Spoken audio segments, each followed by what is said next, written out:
Hello everyone and welcome back to my channel. Now today I am canning flour. Now these are the ones I usually use. This one here I haven't been able to find for quite some time and I'm out of it. I have bread flour, which is here. This is one of the ones I'm going to be canning today. And then my all-purpose flour. I have 3 of those that I'm going to be canning today. I don't really know if we need this many, but whatever. My bread machine says bread flour, and then I guess for everyday use or cakes and cookies and that sort of stuff, all purpose is better. But I was using this one for a while, but because of the pandemic and the quarantine and everything else, it's hard to find flour anywhere. So I did get 4 of these because I actually was on my last bag, and before this all started I had 4 of these, and I have, well, like the beginning of February sort of area, I had picked up 4 of these, and since then I haven't been able to find any more, so I'm gonna can up 2 and keep 2 in the freezer because that's where I keep them, and I'm gonna can up 3 of these and keep 1.5 because there's 1 in my container that I always use, and then I have 1 in the freezer. There's like a little bit left in my container, and that's what I'm gonna do today. So right now I am sterilizing my jars in the oven, and we'll see how this goes because I've never done this before, so we'll see. Here it goes. So we are back. I now have my jars that are freshly washed. I put them in the oven to sterilize at 200 for 20 minutes. Now this differs widely depending on where the information you get it from or whose video you look at. So I decided to do it a little less than the video I was following, and the time was just about the same because my oven tends to run a little hot, so you have to kind of use your judgment there. So I have 6, and these are half-gallon jars, and here I have my lids already washed. I washed them in some hot soapy water, some warm soapy water with a little bit of vinegar in the water. I have my rings, my tool to pick them up with so I don't have to touch them again, my funnel to fill the jars with the flour, and then a dampen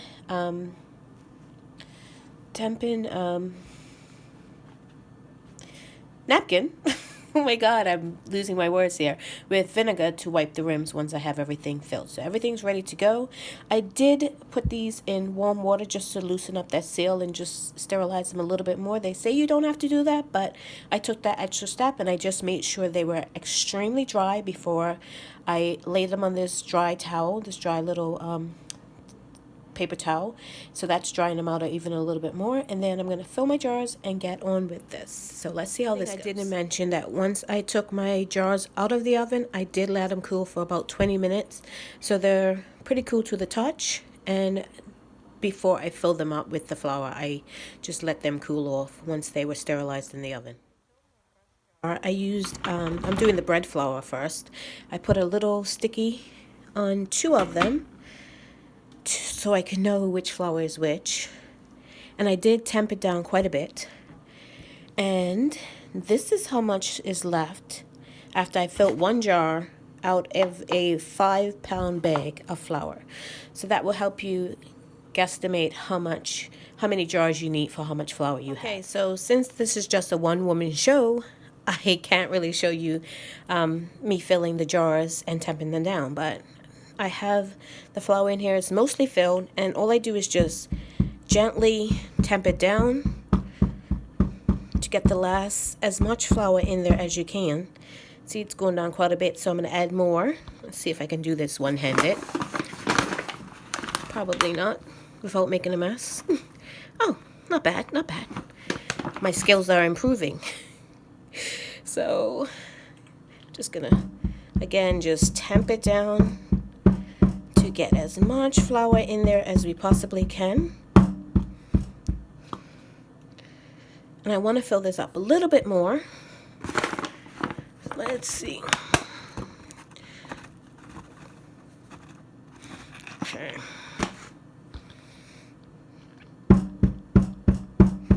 They say you should do this on a towel. I'm on that towel. I'm not directly on the countertop. And then I'm just going to take a completely dry paper towel and just wipe the rim. Because as you can see, and the ridges and everything, just to get the excess. I can do this better with my left hand. Get the excess flour off, the ridges and everywhere, before I put it in. I might add a little bit more to this one. Yeah, I think I will. Before I put it in the oven. So that's how you do it.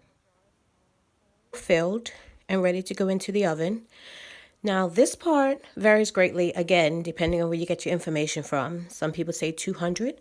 Some people say 215 to set your oven to. Some people say 185. Mine runs hot. Like I said before, my oven runs hot. So I'm going to set it at 190. And again, the time varies. Some people say 20 minutes to a half an hour. Some people say 45 minutes to an hour. One said an hour to 2 hours. So I think I'm going to try and stay around 45 minutes to an hour because, again, my oven runs hot and I don't want these to burn. So let's get these in the oven and see what happens. Okay, so they are in the oven. I couldn't lift the tray with all 6 of them on.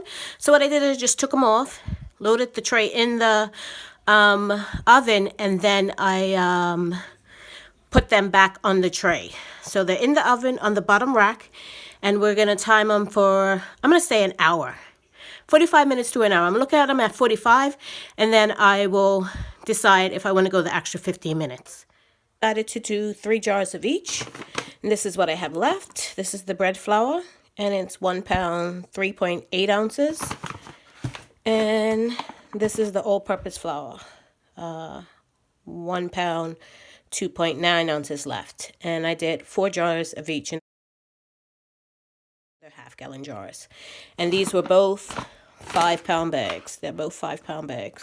And that's what I have left after filling up 3 jars. So a bag and whatever's left in here. And I did a bag and whatever left, like the pound that's left in there. And then I have a full bag that I'm going to put back in the freezer because that's where I store them, if I have room, of the all-purpose. And we'll see when these jars come out of the oven and me putting the lids and the rings on. Okay, so I did process them for the full hour. I just took out one, and I'm going to take them out one by one, making sure that the rest of them stay hot. So I'm just going to put one there. I am going to my dampen towel, my dampen paper towel. It's dampened with vinegar. It's not wet, it's just a little damp. Gonna make sure the rim is quite clean. Gonna put my lid on, and then I'm going to screw this down as tight as I can, which I can't do with the camera, so tighten it as much as possible, and then I'm gonna tighten it down as much as I can with my bare hand. I have all my lids and rings on. They're all tightened down, and they're sitting on the counter on a tea towel that I folded in 2, so they're not sitting directly on the counter because they are hot. So that is them. They haven't popped yet. I will come back with a final note to tell you about how long they took to seal, and I'll do the fingertip test on them tomorrow before I label them and put them away. So I'll be back when they the little button goes down and they seal. So they are all sealed. I am going to let them cool overnight, and I'll just wipe them down. As you can see, there's a little bit of flour on the tops and around the sides a little bit. But they are all sealed, and I will label them and store them tomorrow. So this is a great way to store extra flour. If you got extra flour that you want to keep, or the freezer. I usually put it in the freezer, but this is a longer term sort of solution when you don't have a lot of space in your freezer. So thank you so much for watching, and you have a good day. This is the main reason why I decided to can some flour. This is my freezer, the only one I have. I've got flour in there, there's flour there, there's chicken, there's broccoli, there's all sorts of things in here. There's steaks, there's pita breads, there's cookie dough, there is some puff pastry in there, some fish, everything under the sun. There's some cheese. And as you can see, the butter, I ran out of butter. I had half a stick of butter left and I had to go out. I know I didn't want to, but yeah. Had to go out and find some butter, and it was hard to find. Tried the Dollar Tree, tried Dollar General, because that's where I found it. I actually found 3 of the Blue Bonnet at Dollar General. Kroger didn't have any, Walmart didn't have any, Aldi's didn't have any, BJ's didn't have any. It's crazy. But anyway, this is the main reason for me canning my flour today. So hopefully, cross your fingers, it turns out great.